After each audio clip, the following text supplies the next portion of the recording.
បាទសរសៃតគ្នាជួបជាមួយគ្រូសាស្ត្រថ្មីនៅក្នុងការរៀន Facebook Desktop តាមវីដេអូអញ្ចឹងថ្ងៃនេះជួបជាមួយលោកគ្រូនៅក្នុងមេរៀនទី6ក្នុងការអនុវត្តលំហាត់ព័ន្ធជាមួយនឹងការចុះបញ្ជីទៅលើ vendor នៅក្នុងមេរៀនទី1យើងនិយាយពី vendor ឬក៏ supplier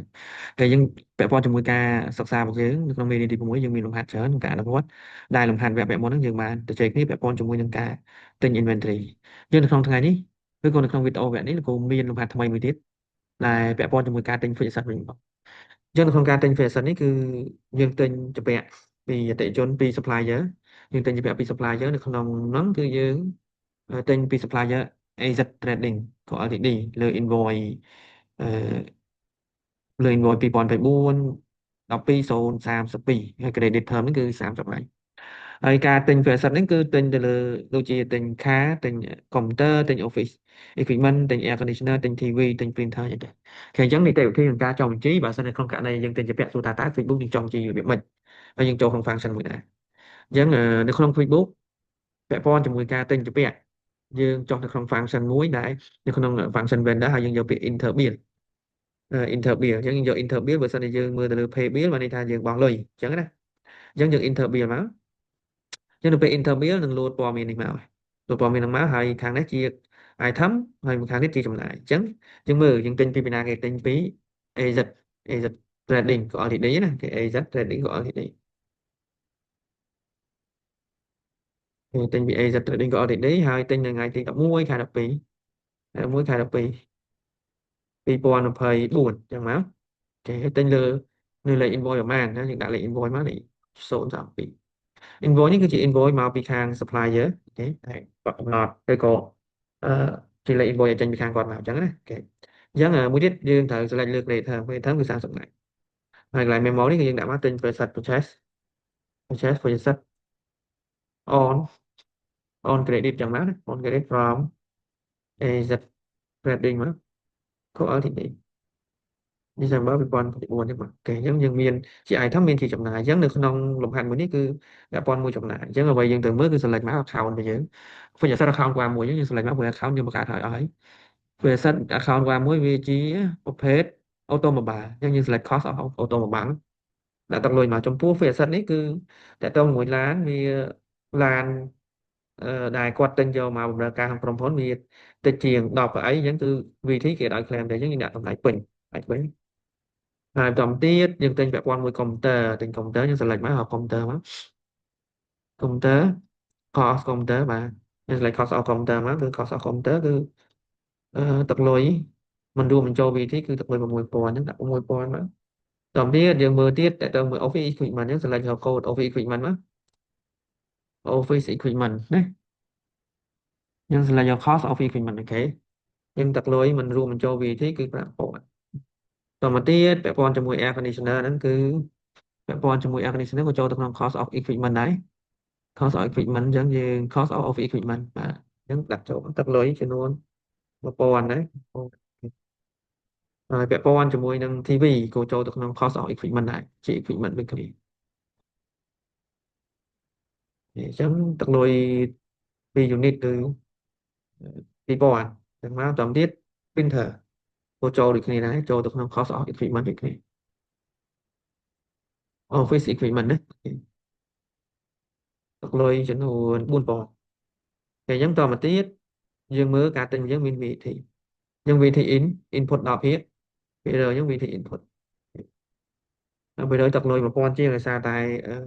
ឡានគឺយើងអត់ claim អត់បានទេយើងដាក់ជាចំណាយហើយយើងនឹងធ្វើ depreciation ត្រឡប់ទៅវិញអញ្ចឹងណាអូខេអញ្ចឹងតើតើជាមួយ total amount គឺវា53625 include តាំង VAT មួយនេះគឺយើងគ្រាន់តែ copy មកដាក់ថាឡានអូខេអាចដាក់ memo ឲ្យពេញមក computer office equipment air conditioner TV អូខេ printer ហើយ VAT input ដល់ពេលយ៉ាងនេះគឺពាក់ព័ន្ធជាមួយការ record ទៅលើ Facebook អញ្ចឹងតើពីអ្នកនរគ្នា verify ត្រឹមត្រូវអស់ហើយយើងគ្រាន់តែចុច sell មួយមកអញ្ចឹងយើងក៏លេខទៅមើល report របស់យើងប្រកាសជាមានពាក់ព័ន្ធជាមួយនឹង Facebook pop up នៅក្នុង code Facebook របស់យើងអញ្ចឹងទាញចំខំមាន Facebook តែយើង Facebook នេះនឹងទៅធ្វើរំលោះនៅពេលដែលចុងបរិបត្តិឆែតនៅពេលយើងរៀនដល់ការបញ្ជីណាយើងនឹងធ្វើរំលោះហើយលោកគ្រូប្រាប់ពីនីតិវិធីនៃការធ្វើរំលោះទៀតអូខេអញ្ចឹងយើងក៏លេខទៅមើលលំហាត់មួយទៀតលំហាត់ទី12 ថ្ងៃទី19ថ្ងៃទី19ABC Trading purchase PR book from CCS Printing Quality ទឹកលុយគឺ1200ទឹកលុយ include VAT យើងកន្លែងនេះបើកវងជក់តិចបើតម្លៃ include VAT យើងត្រូវយកតម្លៃ1200ហ្នឹង1200ចែកនឹង1.1ដើម្បីរកតម្លៃ exclude VAT ហើយมันយើងប៉ុងទៅបានអញ្ចឹងណាតែយើងនៅក្នុងនេះការទិញប្រកបគឺទិញជាពាក់ទៀតហើយយើងមកទិញជាពាក់យើងចូលទៅក្នុង vendor ហើយ interbill vendor interbill យើងចូលទៅ vendor interbill ទីមួយគឺយើងត្រូវទៅមើលឈ្មោះថាតើយើងមានឈ្មោះ CS printing ក៏ LTD អត់បើអត់មានទេយើងបង្កើតថ្មីហ្នឹងយើងបង្កើតថ្មីអញ្ចឹងមើលមានទេ vendor យើងអត់មានទេអត់មានយក new មកយក new enter មួយមកតែហើយអ្វីដែលយើងមិនអាចធ្វើបានគឺថ្ងៃខែណា19 12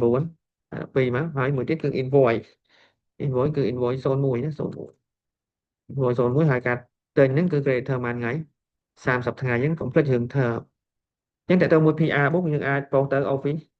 Supply បានណា Office Supply December គាត់ដាក់ net share យ៉ាងមកហើយអ្នកនរគ្នាទៅ select ទៅ Chart account Office Supply គេយើងមាន Office Supply អត់នេះ Office Supply អញ្ចឹងនៅពេលដែលយើង select Chart account Office Supply យើងដាក់តួលេខនេះទៅហើយបន្តមកទៀតយើងក៏តម្លៃ VAT មកគុណនឹង10%មក VAT អញ្ចឹងតើ VAT របស់យើងបាទបាទហើយអញ្ចឹង VAT គេ VAT in input មិនអញ្ចឹងហ៎ VAT input អញ្ចឹងដាក់ VAT input ចូលមកនេះអឺ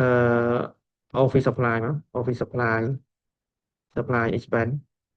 December 2024មកហើយនេះគឺដាក់ VAT input 10%យ៉ាងមកគេអញ្ចឹងទឹកលុយសរុបគឺ1200ហើយនៅក្នុងមាន VAT អញ្ចឹងអ្វីយើងជំពាក់ទៅ banner តែយើងជំពាក់ទៅ1200ប៉ុន្តែ VAT គឺយើងអាច offset គ្នាជាមួយ VAT input output អញ្ចឹងណាគេអញ្ចឹងដល់យើង verify ត្រឹមត្រូវហើយស្អាតមួយចប់តែអញ្ចឹងយើងចូលទៅមើល report របស់យើងវិញ report របស់យើងពាក់ព័ន្ធជាមួយនឹង